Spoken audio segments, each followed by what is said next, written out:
at the size of that bass! Live coverage of the Sims Bassmaster Elite at Lake Fork is sponsored by Skeeter.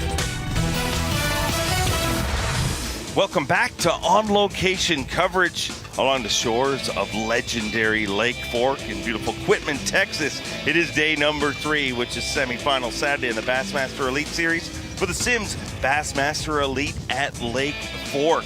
And that a look of your current leaderboard. Lee Livesey, for those of you that were worried, Lee didn't catch one for the first couple hours.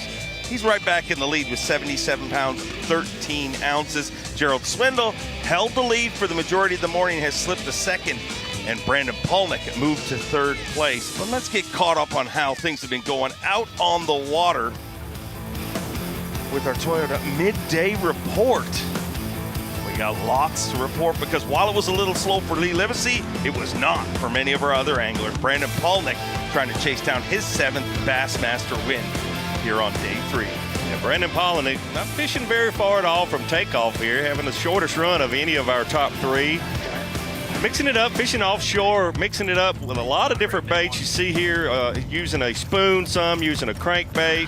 I also saw him fishing a drop shot, a jig, using a variety of baits, fishing one little section that's only about 30 or 40 feet long. He had company there. Drew Cook fished there with him the last 2 days. So today, Brandon Palnick, not surprising that he got off to a good start because he had this area all to himself. And it seems to be a place that just keeps reloading. There's some people fishing around him, but fishing shallower around the dam. But he is the only one fishing this offshore spot today by himself. So look out for Brandon Palnick to not only be in the mix, but stay in the mix all the way until tomorrow afternoon.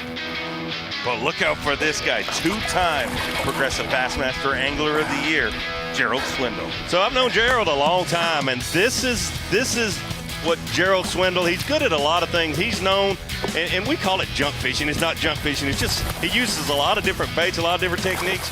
But when he gets one area, there again, even a smaller area than Brandon Palnick is fishing, to himself, he will dissect it using a lot of different baits. We've seen him using a big worm. I think it's a Magnum trick worm on a 3/4 ounce spot remover jig head. Also a DT10 Rapala crankbait. We saw him catch a fish just a few minutes ago.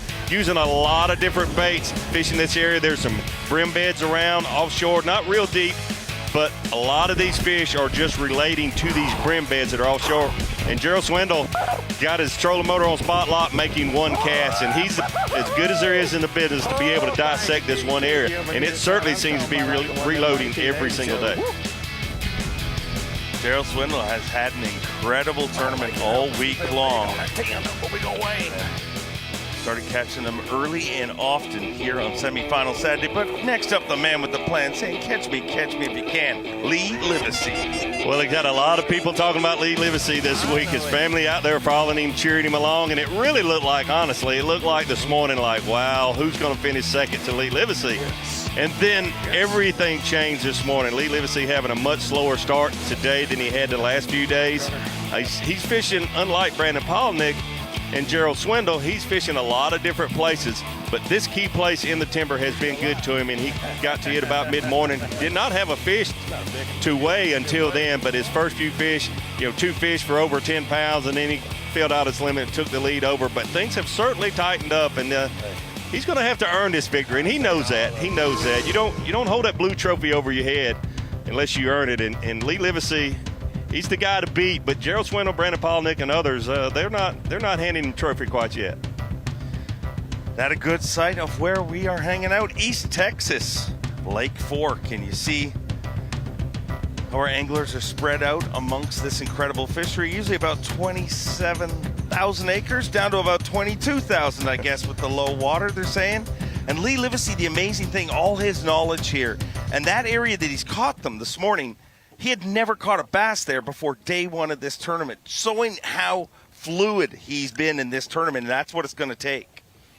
Yeah, if you haven't been to Lake Fork, it's unusual for it to be between 5 and 6 feet below full pool. They're doing some work on the dam, and so it's somewhat of a different lake, even to Lee Livesey for this time of the year because of water levels. It may be different, but some things don't change. Small.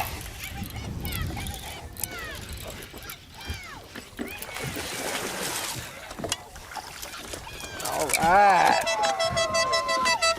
Things are good when you call that a small one, Dave Mercer. Decent jig fisherman. That's gonna make you feel better, ain't it? That's what I'll call you back.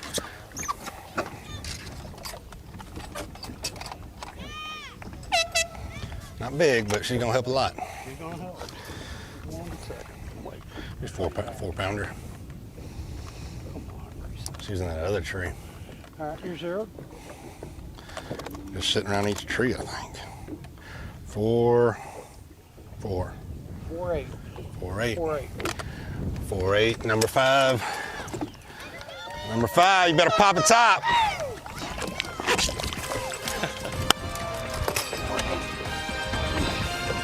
Lee Livesey having a good time, finally fills out his Thinking if limit I get and rid of that pads his small one, lead I'll a little more. Lots more to come, and it's just going to get a little more rowdy with Lee Livesey.